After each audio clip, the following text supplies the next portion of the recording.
అన్న తమ్ములకు, అమ్మ నాన్నలకు యేసుక్రీస్తు నామంలో వందనములు తెలియజేస్తున్నామండి. యేసయ్య ప్రేమను బట్టి మేమందరం ఇక్కడ ఒక కుటుంబంగా మీ ప్రాంతానికి ఆయన ప్రేమను బట్టి ఆయన ప్రేమను చెప్పడానికి వచ్చున్నాము. ఎవరు బయట ఉన్నా ఇంట్లో ఉన్నా దయచేసి ఒక 3 నిమిషాలు 4 నిమిషాలు మనసు పెట్టి మీరు వినగలిగితే మీ జీవితంలో ఇది విలువైన మాటగా ఉంటుంది. చూడండి, ఈ లోకంలో మనిషి భయపడేది ఒకే ఒక విషయానికి, మరణం అంటే మనిషి వణికిపోతాడు. అదే హాస్పిటల్లో ఉండే ఒక వ్యక్తి నువ్వు ఇంకా చావు అంటే ఆ వ్యక్తికి ఉన్న సంతోషం ఇంకెవరికి ఉండదు. మనం కూడా మనకు ఇంకా కొద్ది క్షణంలో చనిపోతున్నామంటే మరణానికి ఎక్కువ భయపడుతున్నాము.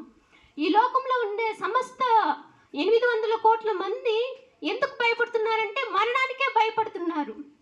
అలాంటిది మీరు చనిపోరు అంటే అదే శుభవార్త. మీకు జాబ్ వచ్చింది అంటే దాంట్లో కూడా బాధకరమైన వార్త ఉంటుంది.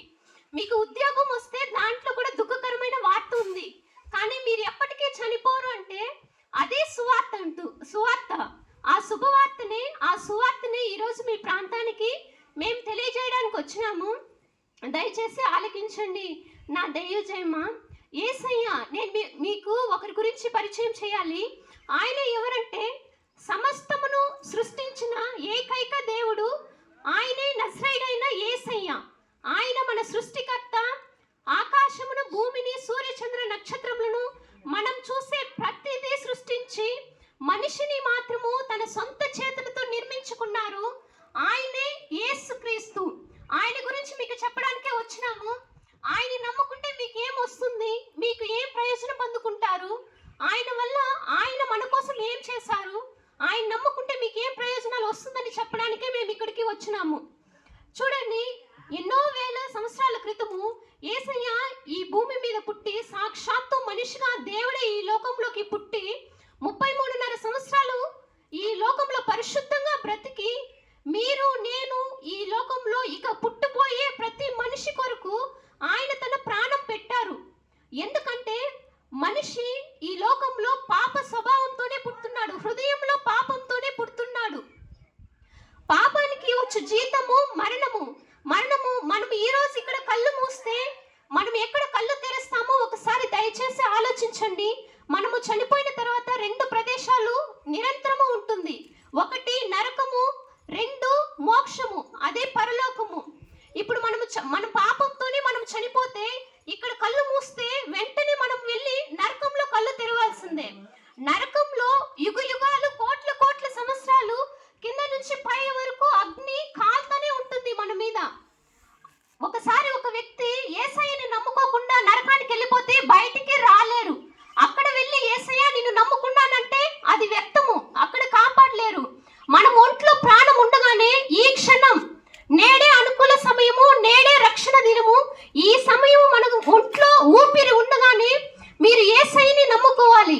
యేసయ్యే మిమ్మల్ని మోక్షానికి తీసుకెళ్లే ఆయనే ఏకైక మార్గము. ఆయనే మార్గము, సత్యము, జీవము.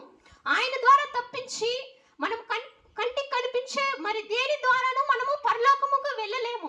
ఎందుకంటే మన కోసం ఎవరు ప్రాణం పెట్టలేదు. మనల్ని ప్రాణం తీసే వాళ్ళు ఈ లోకంలో ఉంటారు, కానీ మన కోసం ప్రాణం పెట్టే వాళ్ళు మన కుటుంబంలో కూడా ఎవరు ప్రాణం పెట్టరు.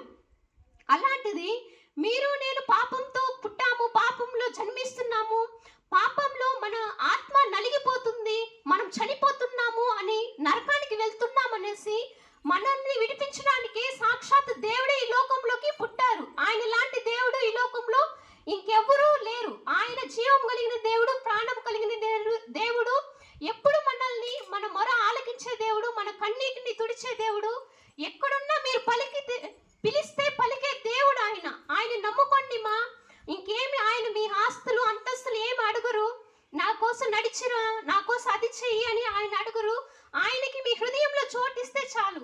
యేసయ్య, నా హృదయంలోకి రా, నా పాపాన్ని క్షమించు, నన్ను మోక్షానికి చేర్చు, నాకు సమాధానాన్ని ఇవ్వు అని మీరు ఈ రోజే, ఇప్పుడే, ఈ క్షణమే మీరు కానీ యేసయ్యని పిలవగలిగితే మీ పాపాలన్నీ క్షమించబడుతుంది.